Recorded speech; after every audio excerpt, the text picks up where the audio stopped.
All right, welcome to another episode of Behind the Scenes of Prospects Corner by Just Baseball Media. As always, I'm your host, Jared Perkins. We have an incredible interview today with Beavers and Jud Fabian, two of the top prospects with the Baltimore Orioles. But we're starting to do something new with the Prospects Corner.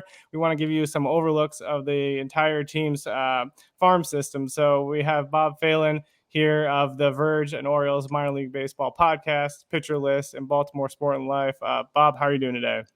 I'm doing great. Thanks for having me. Yeah, really excited to have you on and really excited to kick this off kind of with you and talk about the Orioles farm system. I want to start off by having just like an open discussion about the Orioles farm system. So you've had a lot of recent call ups for the Orioles. You've had come in and really kind of fill in and step up at the big league level. So what's the state of the Orioles farm right now? Miraculously, it's still one of, if not the best farm system in baseball, despite graduating Adley Rutschman, Gunnar Henderson, and Grayson Rodriguez in the past year or so. And Jordan Westberg was just called up recently. DL Hall's had some major league time. Joey Ortiz a taste, but there's even great names behind them. Jackson Holliday, potentially the third year in a row that the Orioles could have the number one prospect in baseball, which is unheard of, crazy. Just seems like they're hitting, especially on the hitting side. It seems like they're just developing these guys and hitting on a lot of the guys they've drafted and developed. Yeah, I was going to mention that because I'm a Royals fan. We've talked about this a little bit offline, but what the Orioles do hitting wise is kind of similar to what the Royals have done with some of their bats. But I feel like the Orioles are definitely on a much different level because the Royals graduated MJ Melendez, Bobby Witt Jr., and Nick Prado and Vinny Pasquantino and guys like that. But after that, it's kind of been a slow roll. There hasn't been like this next elite level of guys coming. How's that feel kind of being an Orioles fan, just seeing those next level of guys come? You're like, wait, we just graduated all these top guys. So now we have this next level tier of guys who might be just in the top 10 as well. Yeah, it's crazy coming as a lifelong Orioles fan. Not used to it, that's for sure.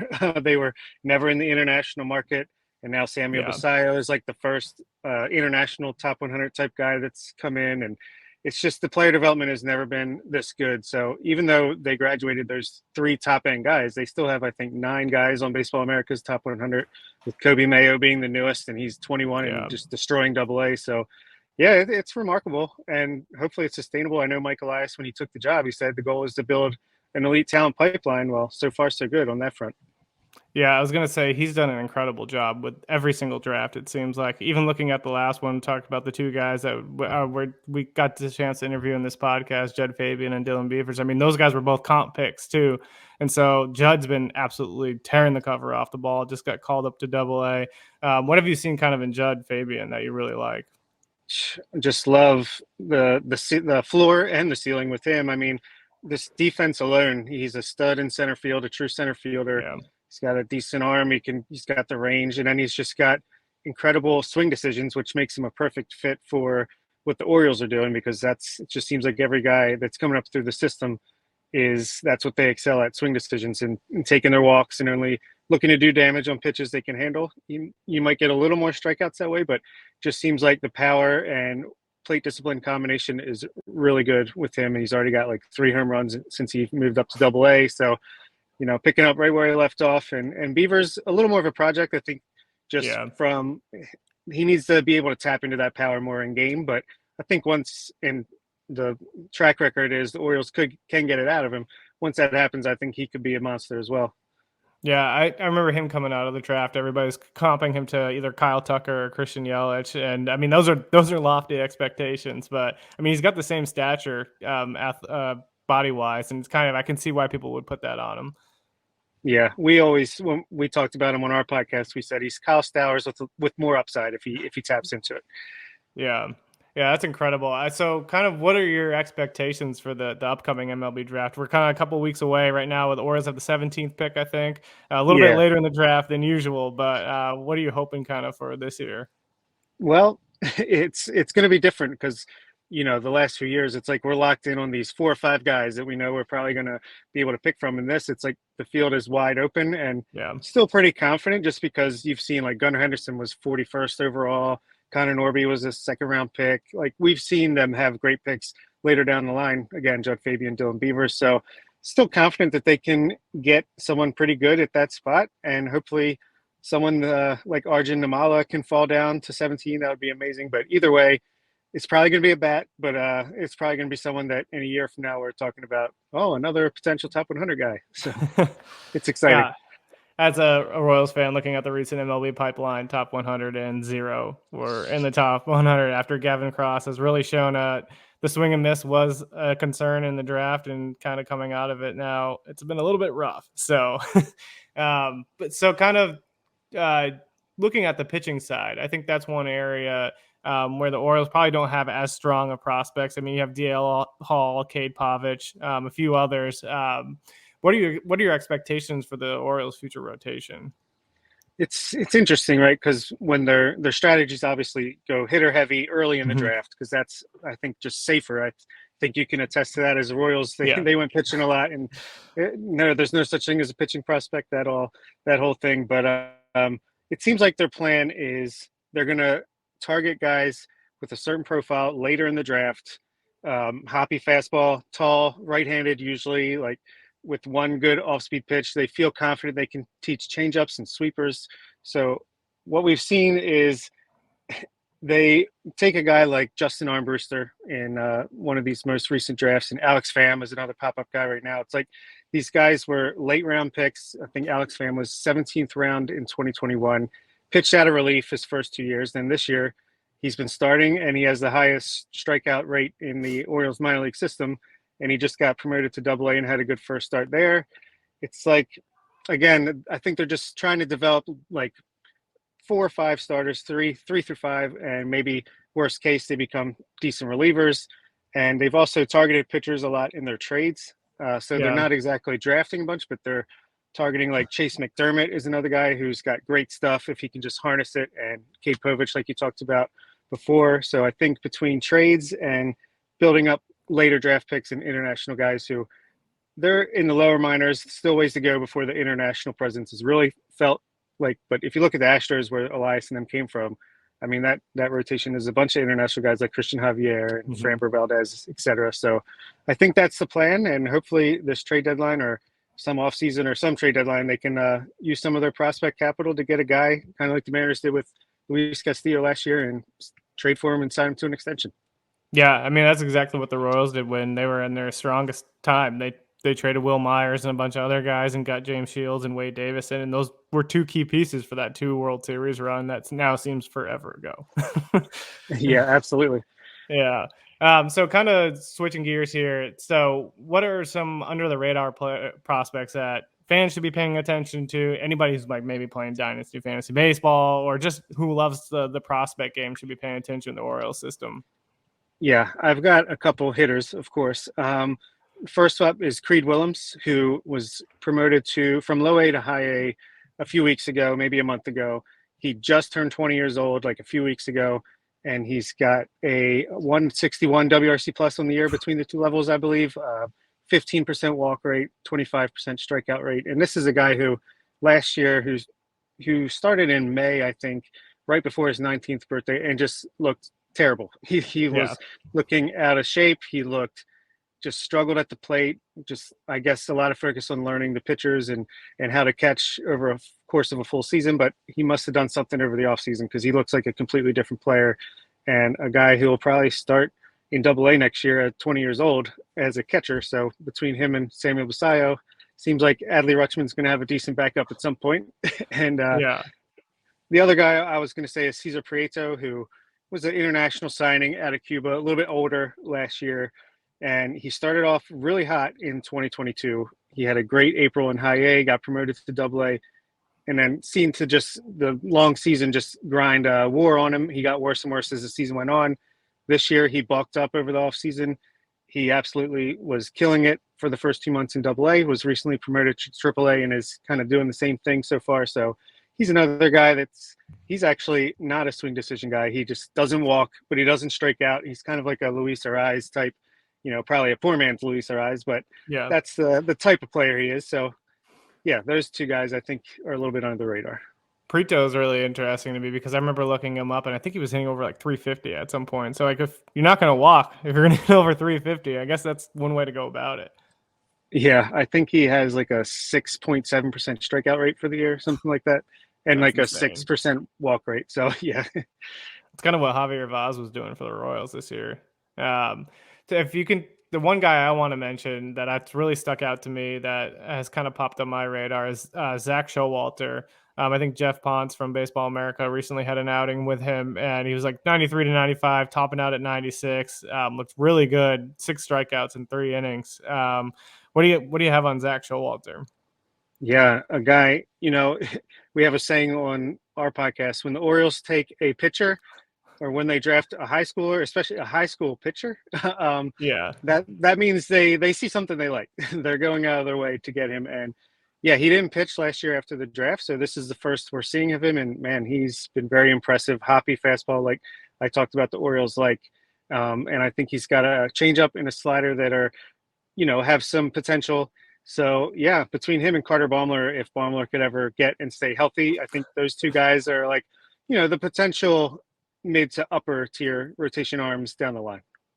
I love it. I love it. Well, Bob, we can't thank you enough for joining us. This has been incredible. What we really want to do is just kind of give everybody an overview of the different teams' farm systems of like guys we're interviewing because we know people love the prospects and love the opportunity to kind of just learn and get to know guys in the organization that might not get the coverage that they deserve. So, for everybody who's listening, where can they find all your work that you're doing?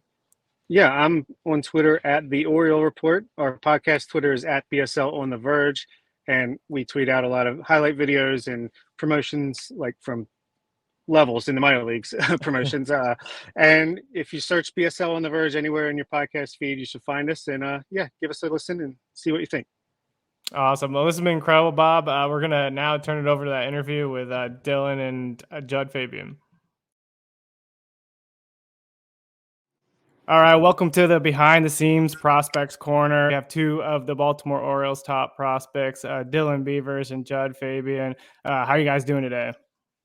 Good. How are you? Good. Good. How are you?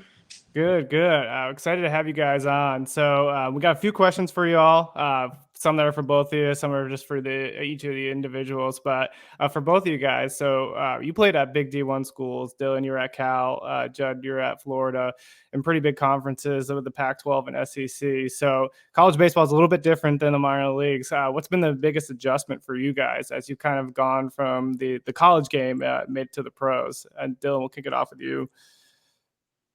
Probably the main difference is just playing every day as opposed to 3 or 4 times a week.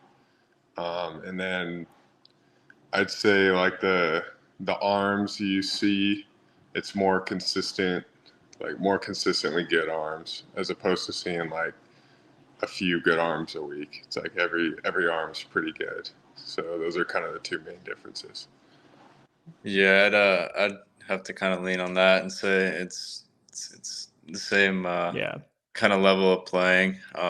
You're traveling a lot more on a bus. I know at Florida we travel most everywhere on a plane, so getting used to that and kind of getting ready to play because we leave on Tuesdays, bus rides, and then play that night, and then play a full series. So just kind of keep your body right is the biggest difference I've noticed from college to professional baseball. Yeah. What's been the longest bus ride so far? We went to Winston-Salem, which was like 7.5 hours. Yeah. Yeah, that's great. I'm sure they used to throw a bunch of different movies at you on the bus. Yeah.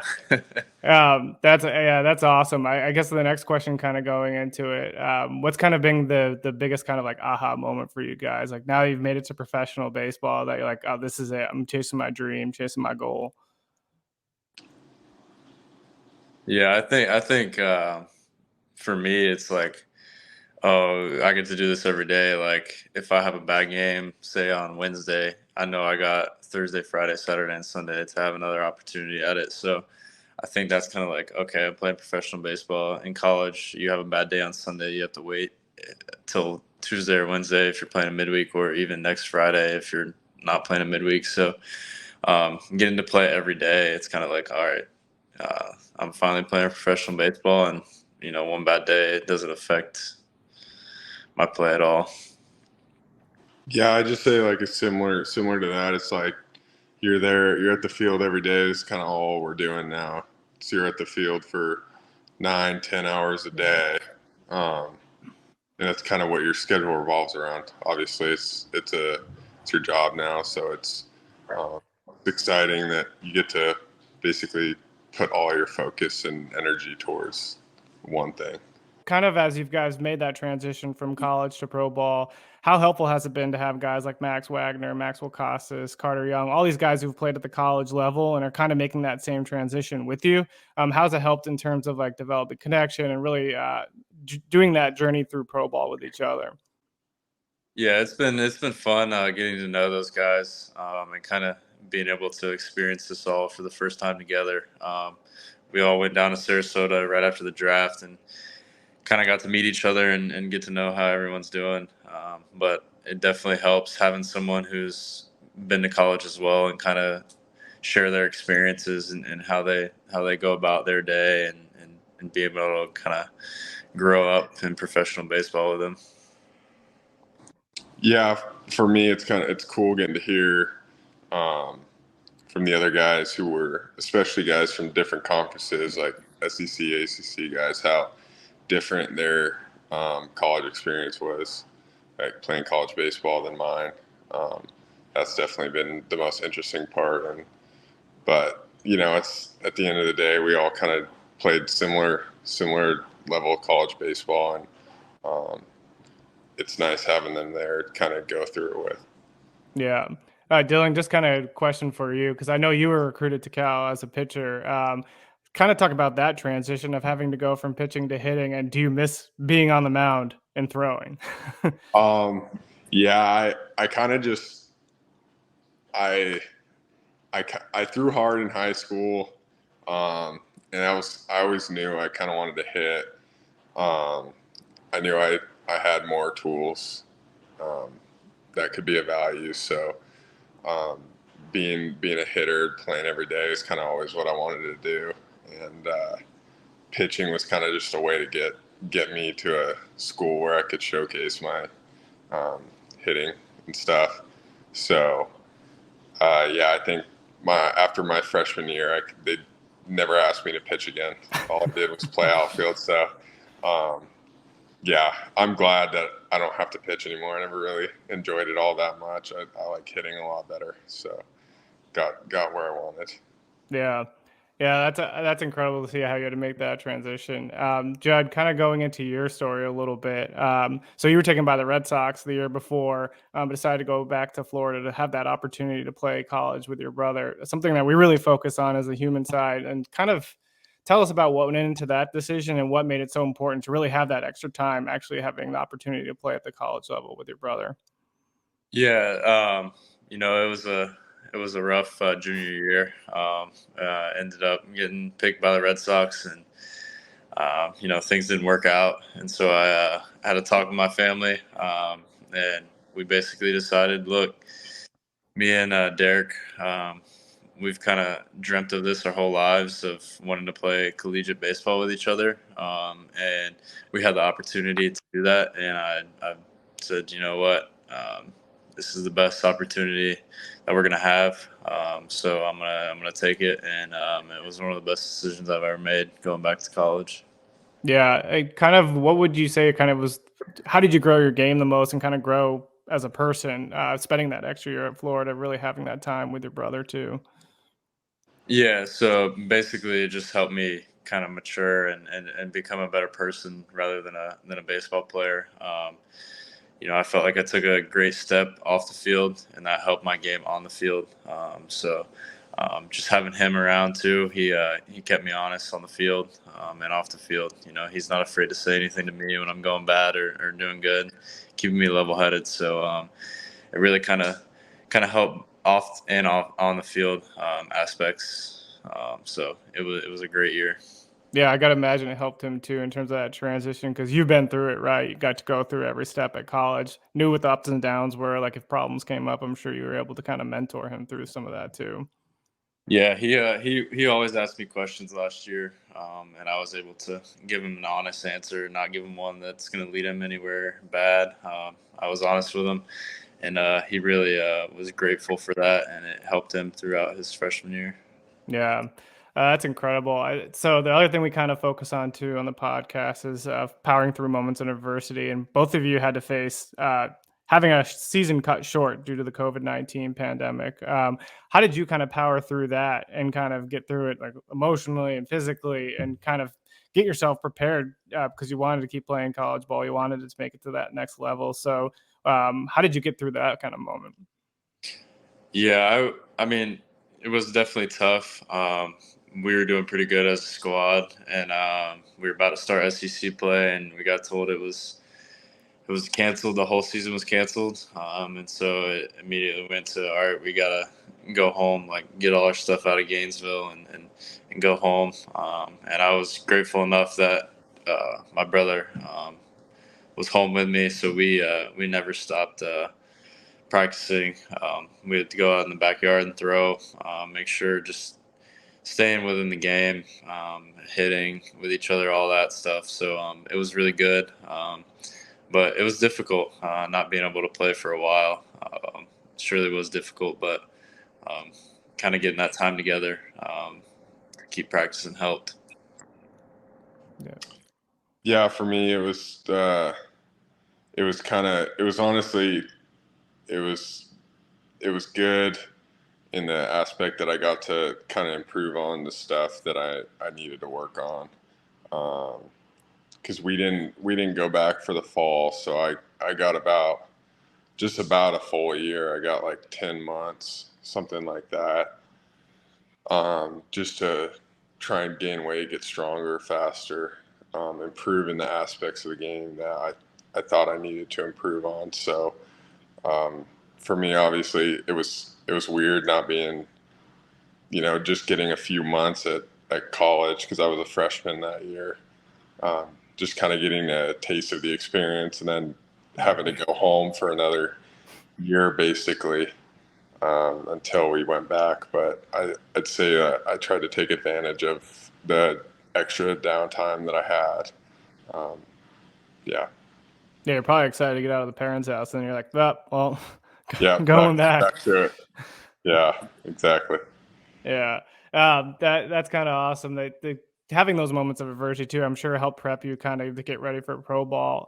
So kind of take us through what the draft process was like for both of you. So what was it like, kind of getting your name called, or even having to go through the process of waiting to get your name called? I know when I worked at the University of Nevada, there was a lot of guys who were like, okay, we have scouts telling us that we're going to be taken here, we're going to get taken here. Kind of what was that process like for both of you?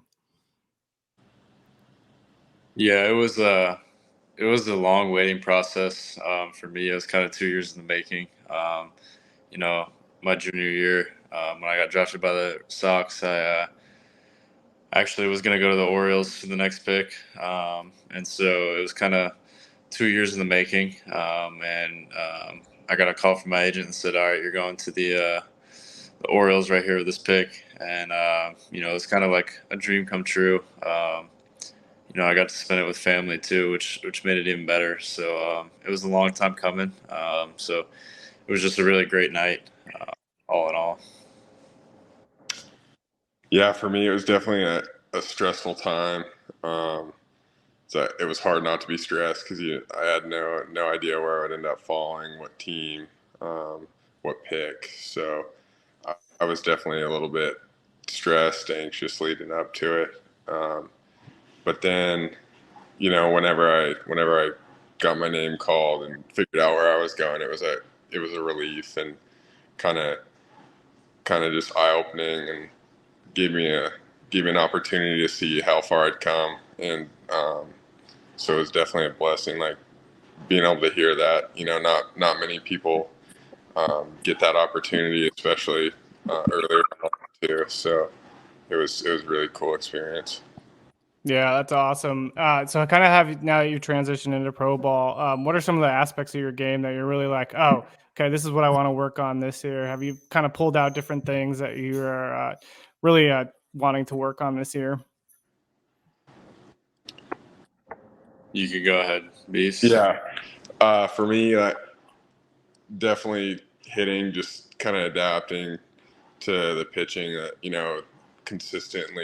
Consistently facing harder velo, better shapes, more accurate off-speed pitches. Just kind of developing as a hitter is one of the main things. That's just going to be ABs and kind of getting feedback from what I'm doing, which I think the Orioles do a good job of, developing hitters. And then another kind of the main thing coming into the season for me was defense. I want to improve on defense, and Jud's not too bad at defense, so I learned a lot of stuff from him, and I feel like I've definitely improved on my defensive play throughout this, halfway through the year.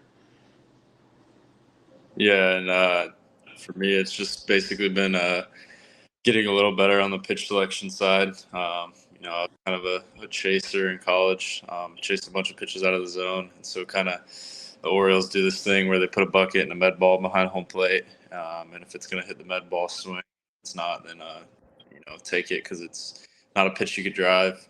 So I've been working really hard on pitch selection this year.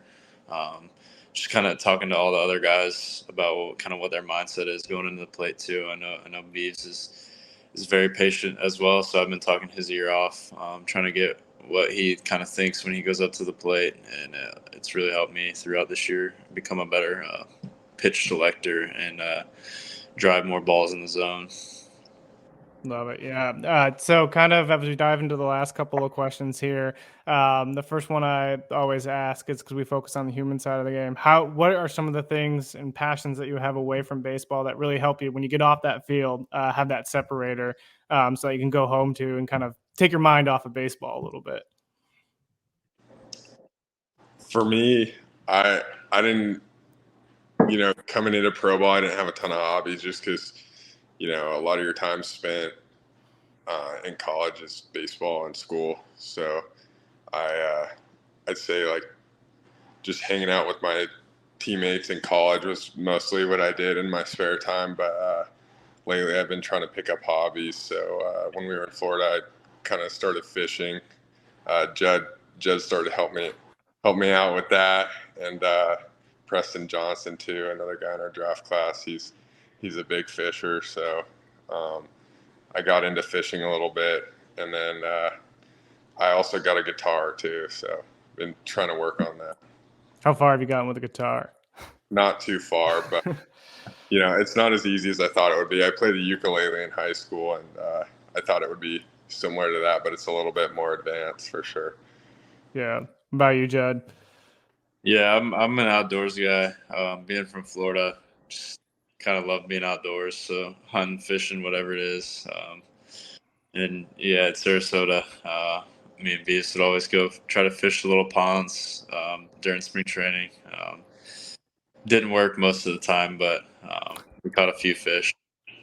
I can't imagine there's any good fish in Aberdeen. Fishing spots, at least. Not that I haven't found anything yet. I got my fishing pole here, but there's not much around here. Yeah. So kind of diving into the last question, we always want this to be something that the fans are really going to enjoy and kind of learn a little bit more about you guys. But we also want like future players to be able to come to these interviews, kind of learn something as well. So if you had like one piece of advice for guys who might be going through some of the same journey you are trying to make it to pro ball, what would that one piece of advice be? Yeah, I'd say just, take every day, like enjoy it. It's a very long season, but it's already gone by quick. And I would just tell guys to enjoy every second of it. You may never get this chance to play the game again. So just treat every day like it could be your last, and enjoy it because not one day is going to make or break your season. It's a long season, no matter what level you're at. So just enjoy every day of it.